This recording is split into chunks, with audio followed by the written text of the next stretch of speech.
¿Has creído la mentira de que la gracia de Dios no es suficiente para ti?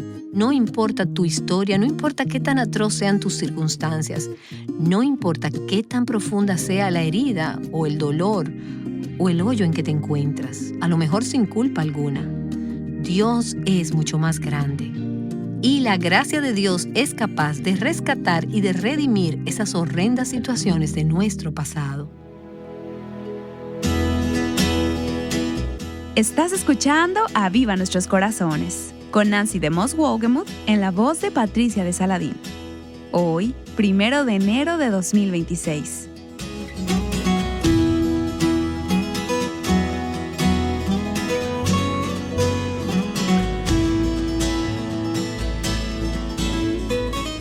Amadas, bendecido año nuevo. Esperamos que hayan tenido un buen tiempo con sus seres amados y es nuestro deseo que este año el Señor use Aviva Nuestros Corazones para cumplir su propósito en tu vida y que encuentres solamente en Él la libertad, plenitud y abundancia que tu alma anhela. Aquí está Nancy para dar inicio a nuestra primera serie de este año 2026. ¿Has escuchado de los casos Roe vs. Wade y Doe vs. Bolton?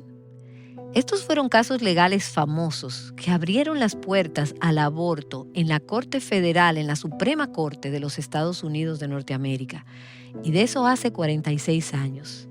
Y ha habido enormes consecuencias y repercusiones en las vidas de millones de personas por estas decisiones. Y vemos que hoy en día hay serias discusiones en Latinoamérica respecto a la legalización del aborto. Pero damos gracias a Dios porque Él está en su trono. Y sabemos que Dios es un Dios que ama la vida. Él la ha creado y Él la da. Y hay muchos creyentes hoy que defienden la vida y que están trabajando muy duro y de diversas maneras para que la vida sea protegida. Y oramos que muchas de nuestras oyentes se involucren en promover el valor de la vida en sus comunidades y en sus iglesias. Ha habido mucho dolor en mi corazón en la medida en que esas nuevas leyes se hacen efectivas, permitiendo el aborto aún en el tercer trimestre del embarazo. El aborto es una tragedia en cualquier momento, pero la idea de quitarle la vida a un bebé completamente formado es un recordatorio impactante de cuán profunda es esta tragedia. Muchas mujeres experimentarán gran dolor y se llenarán de resentimiento por poner fin, por darle término a la vida de sus hijos de esta manera. Hace un tiempo compartí una historia que escuché del pastor John MacArthur. Él dijo: no hace mucho tiempo, un hombre a quien yo no conocía entró a mi oficina y dijo: necesito ayuda. Me siento extraño al venir a usted porque ni siquiera soy cristiano, soy judío y hasta hace unos años yo nunca había asistido a una iglesia, pero necesito ayuda, así que decidí hablar con usted. Y al desarrollarse la historia era claro que el hombre estaba cargado de culpa. Soy un abortista, dijo, me gano la vida matando bebés. El año pasado en mi clínica alcanzamos los $9 millones en abortos. Y no solo practico abortos terapéuticos, sino también cualquier otro aborto. Si una mujer no tiene una razón para hacerlo, yo le doy una. Sé que estoy destinado al infierno por lo que he hecho. Soy absolutamente miserable e infeliz. Bueno, aquí en Aviva Nuestros Corazones queremos alcanzar a mujeres que se hayan practicado abortos o que estén considerando practicarse uno. Queremos que conozcan la verdad y que tengan esperanza en Cristo. Y así como el poder de la palabra de Dios transformó la vida del hombre de esta historia y le abrió los ojos al perdón, Él puede hacerlo contigo también. Durante los próximos días quiero que escuchemos la historia de Angie. Esta serie de programas no es apta para niños pequeños. Así que es mejor que ellos estén ocupados en otra cosa para que puedas distraer su atención del audio del programa. Años atrás fui invitada a hablar durante un banquete con motivo de recaudar fondos para un centro de cuidado prenatal de mi comunidad en Niles, Michigan. Cuando acepté esa invitación, nunca me imaginé qué tan especial iba a ser esa noche. Para empezar, fue bastante emocionante ver tanta gente de nuestra área a quienes les importaba la vida de los que aún no habían nacido.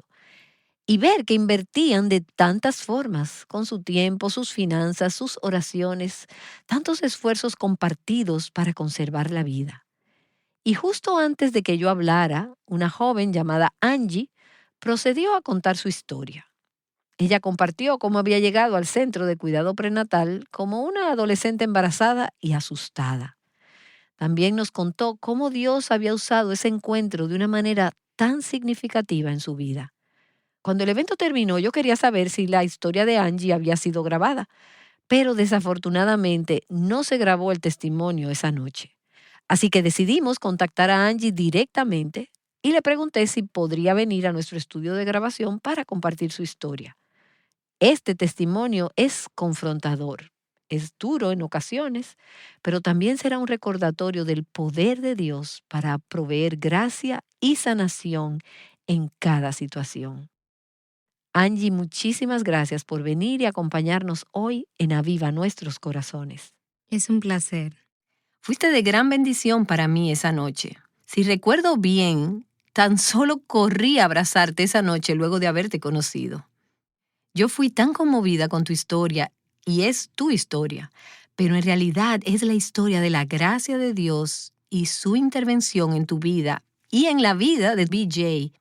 Hay mucho más detrás de la historia que contaremos, y has sido muy amable en contarme parte de la historia de tu infancia, de tu pasado y de algunos eventos en tu familia que te llevaron a ser quien hoy eres y convertirte en la persona que eres. Hay partes de la historia que no son agradables y otras son difíciles de escuchar, y les aseguro que también difíciles de compartir. Y no es nuestra intención glorificar las partes feas, pero creo que ayudarán a darnos una idea de dónde Dios te encontró. Sé de antemano que al tú compartir esto, otras mujeres jóvenes o mayores, quienes quizás han pasado por cosas semejantes, dolorosas, difíciles en su pasado, quienes hayan quizás llevado mucho equipaje, podrán recibir esperanza de que Dios realmente puede rescatar a los que perecen. No solo a esos pequeños en el vientre que estamos tratando de rescatar, sino que Él también puede rescatar las vidas de las mujeres jóvenes como tú, que lejos de la gracia de Dios, quién sabe dónde estarían hoy en día.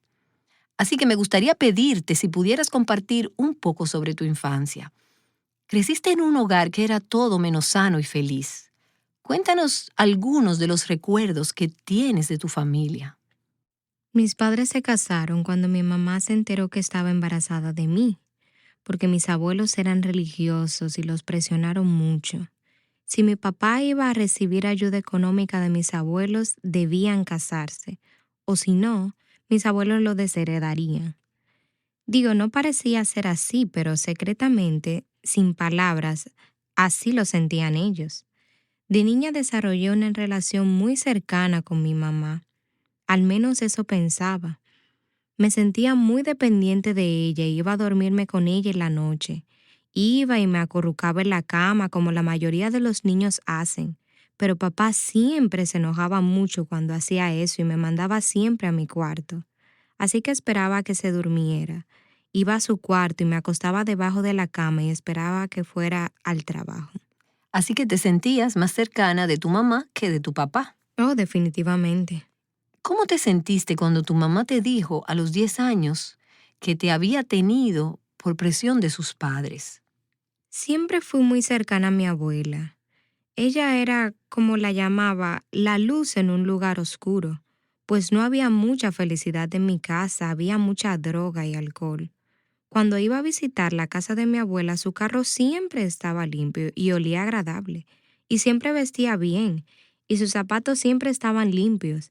Sé que esas cosas son tonterías, pero eso es lo que recuerdo, me sentía muy apegada a ella. ¿Puedes imaginarte cómo ella se sentía al tener una nieta en un ambiente que ella sabía que era terrible? Ella entraba a mi casa y estaba llena de humo. El piso estaba pudriéndose, literalmente, por toda la orina, las heces del perro, y ella me tenía que dejar ahí.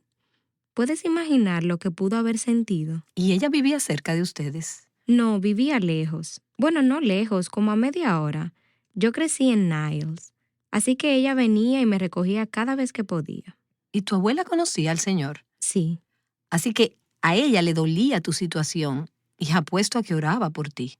Es chistoso porque también tenía una bisabuela que también conocía al Señor. Que seguramente plantó algunas semillas en tu corazón que Dios regó e hizo que crecieran. Creo que ella oró por mí toda su vida. Así debe haber sido. Es triste, pero Dios trabaja en maneras que no podemos entender. Justo cuando ella murió, yo me convertí.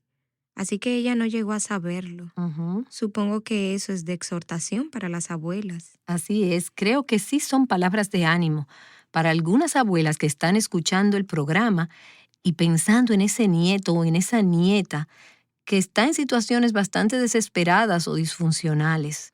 Que sepan que sus vidas realmente pueden reflejar a Cristo y sus oraciones pueden ser usadas por Dios. ¿Quién sabe cuántas vidas son rescatadas solo porque las abuelas toman seriamente la responsabilidad de orar por sus nietos?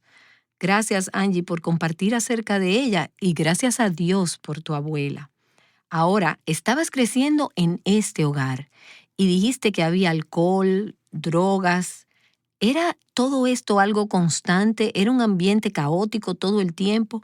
¿Cómo recuerdas el ambiente en esos días de tu edad temprana?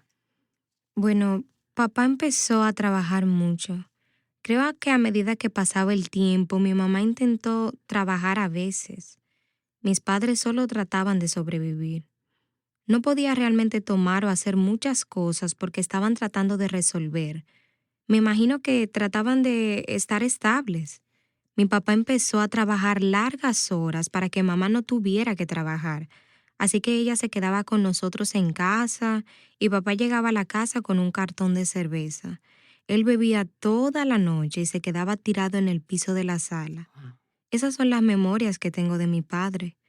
Le gustaban el arco y flecha, las pistolas y la cacería, así que quise acercarme a él de esa manera, porque cada niña quiere poder decir papi y tener esa relación. Siento que siempre añoré poder tener eso en mi vida. Esto fue cuando tenía 7 años hasta que cumplí los 10. Buscaba su atención y esa necesidad de cariño y amor. Cualquier atención que me daba era un gozo tremendo. Cuando obtenía esa atención, era cuando le tiraba al blanco muy bien, o cuando estaba con mi arco, o cuando estaba despellejando venados con él, solo por estar a su lado.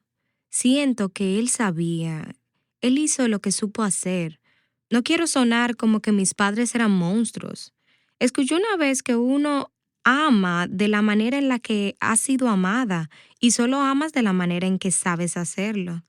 No sé si eso tiene sentido, pero siento que todo esto fue obra de Satanás. Así es. No puedo culpar a mis padres, no odio a mis padres por la manera en la que fueron conmigo.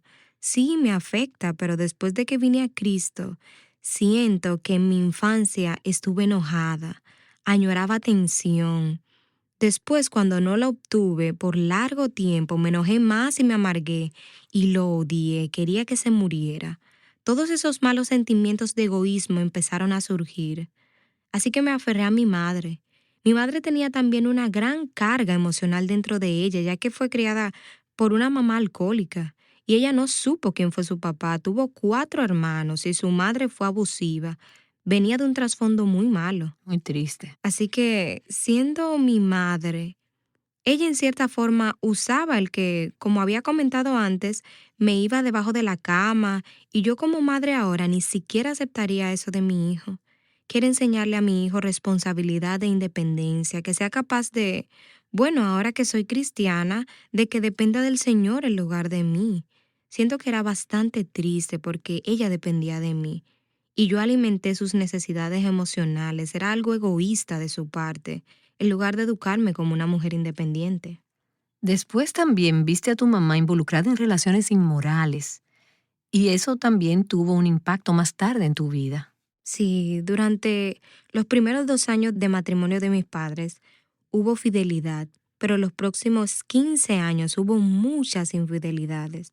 Recuerdo estar en casa y ver hombres entrar como si nada. Ella entraba al cuarto y decía, no contestes el teléfono, y yo jugaba con los hijos del hombre de turno. Pero no pensaba nada. Esa era mi mamá. Pensaba que mi papá no le estaba dando el cariño necesario. como tampoco lo hacía conmigo. ¿Cómo podía culparla de buscar en otros lados si él no era un buen padre ni un buen esposo? Podía verlo con mis propios ojos. Tenía a mi mamá diciéndome lo mismo porque estaba enojada y yo era la única en la cual ella podía confiar, en su hija de 7 años. Y fue a través de esa experiencia, hasta que cumplí los 10 años, que traté de ser fuerte para todos. No sé si tenga sentido lo que digo, porque parecería que debería ser débil por todas esas cosas, pero no sé. Cuando no hay fortaleza alrededor tuyo, viene de adentro. Y sé que probablemente era Dios cuidándome para que no me deshiciera. Recuerdo cuando tenía 10 años y medio, mi mamá se embarazó del hombre con quien estaba teniendo una aventura.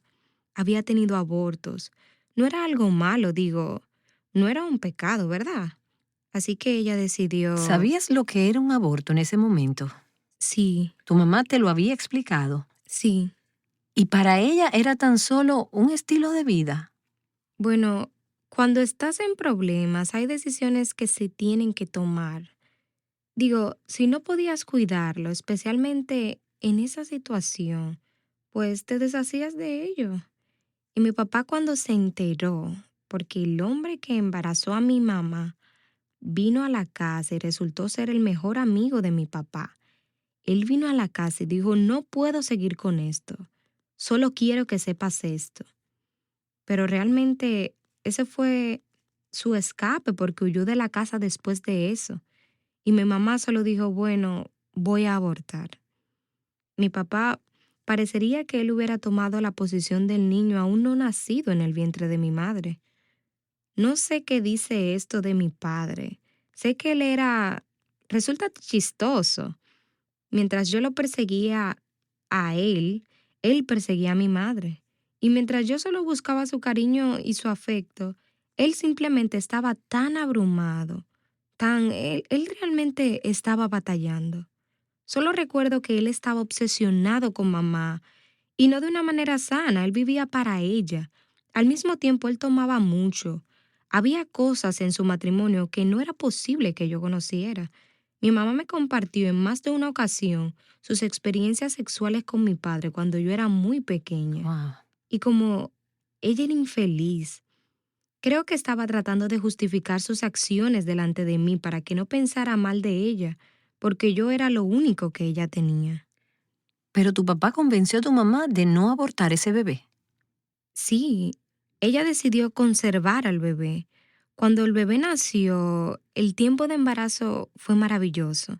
Mi papá le estaba comprando ropa, recuerdo que compraron una camisa que tenía todos nuestros nombres impresos dentro de unos globos.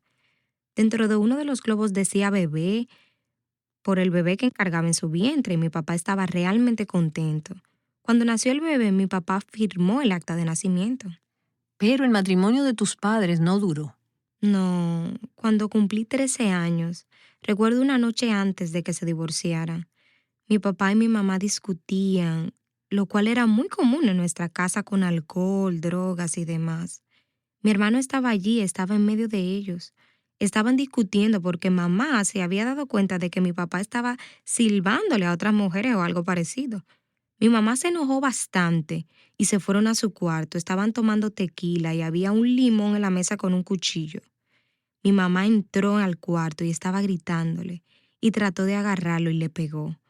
Y él le regresó el golpe y ella fue y tomó el cuchillo de la mesa y lo apuñaló. Wow. Y tú estabas viendo todo eso. Estaba afuera en la sala, pero la escuché. Estaba sentada con mi hermano, los oí entrar al cuarto y ahí ya no tuve miedo.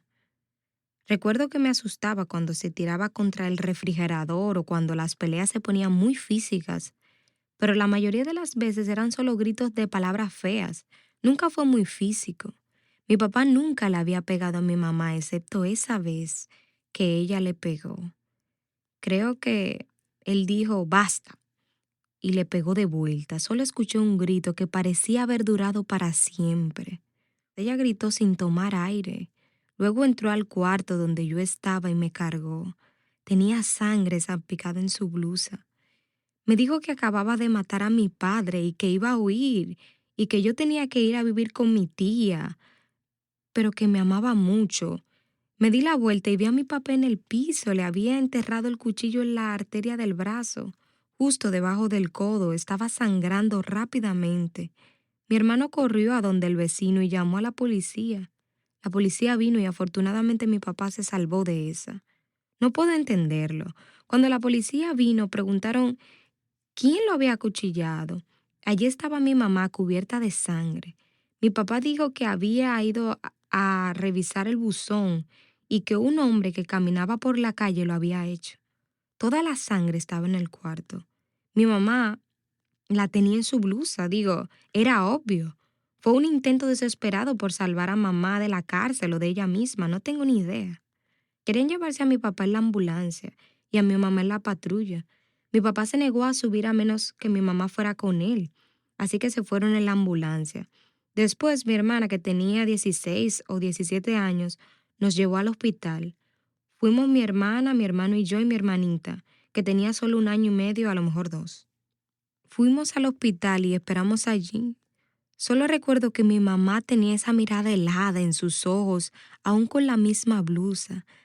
Tenía la mirada de no puedo más, ya no puedo con esto. Ni una lágrima, es decir, no había emoción alguna en su cara, solo esta mirada que decía no puedo más. 3 o 4 semanas después, cuando le dieron de alta del hospital, ella le presentó los papeles del divorcio. Lamento interrumpir en esta parte de la historia porque es una imagen horrible de lo que el pecado hace y lo que hace el enemigo destrozando familias y destrozando vidas. Ahí estás, en ese momento, una niña de 13 años, apenas llegando a la adolescencia y viviendo todo esto. Podría verse como una situación sin esperanza, pero quiero decir que regresaremos con esta historia mañana y veremos que no es una situación sin esperanza porque Dios tenía un plan para tu vida, Angie. Sí. Dios estaba en el proceso de acercarte hacia Él. Tuviste que vivir varios años difíciles antes de conocer al Señor. Pero ya en la eternidad pasada, Dios tenía su mirada y su corazón puestos en ti, y Él quería que fueras de Él. No había ninguna situación en el hogar, tan horrible como fuera posible, que impidiera que el Señor te acercara a Él. Así que quiero decirle a nuestras oyentes que hay esperanza, hay un final precioso en esta historia, aunque la historia aún no termina. La historia continúa por lo que Dios está haciendo en tu vida con tu nueva familia hoy en día. Cuando regresemos a la historia, también conoceremos a otras personas que Dios usó en este proceso de tu vida. Y quiero resaltar algunas cosas que dijiste aquí. Primero, un recordatorio de la influencia de una abuela que ora. La que tú mencionaste que era la luz en un lugar tan oscuro, ¿esa era la mamá de tu papá? Sí. Después, el escuchar la libertad que Dios te dio de la amargura, de la ira y del temor que sentías. Muchas mujeres que han crecido en ese mismo tipo de ambiente que el tuyo, puede ser que se sientan merecedoras de una vida que está llena de ira o de amargura y de relaciones destructivas, aún después de conocer al Señor. Pero tú has dicho que al venir al Señor, Él te hizo una nueva persona. Ahora, no hemos llegado muy lejos en la historia, pero puedo sentir la manera en la que nos estás diciendo esto, al revivir lo pasado, que Cristo realmente te ha libertado. No del recuerdo, porque estoy segura de que no son recuerdos muy gratos, pero Dios te ha hecho una nueva persona que puede ver atrás y ver a tus padres con compasión, sin odio y sin ira. Y esa es la obra del Espíritu de Dios, dándote un nuevo corazón. Dios puede hacer esto con quien sea. No importa tu historia, no importa qué tan atroz sean tus circunstancias, no importa qué tan profunda sea la herida o el dolor o el hoyo en que te encuentras, a lo mejor sin culpa alguna. Dios es mucho más grande. Y la gracia de Dios es capaz de rescatar y de redimir esas horrendas situaciones de nuestro pasado.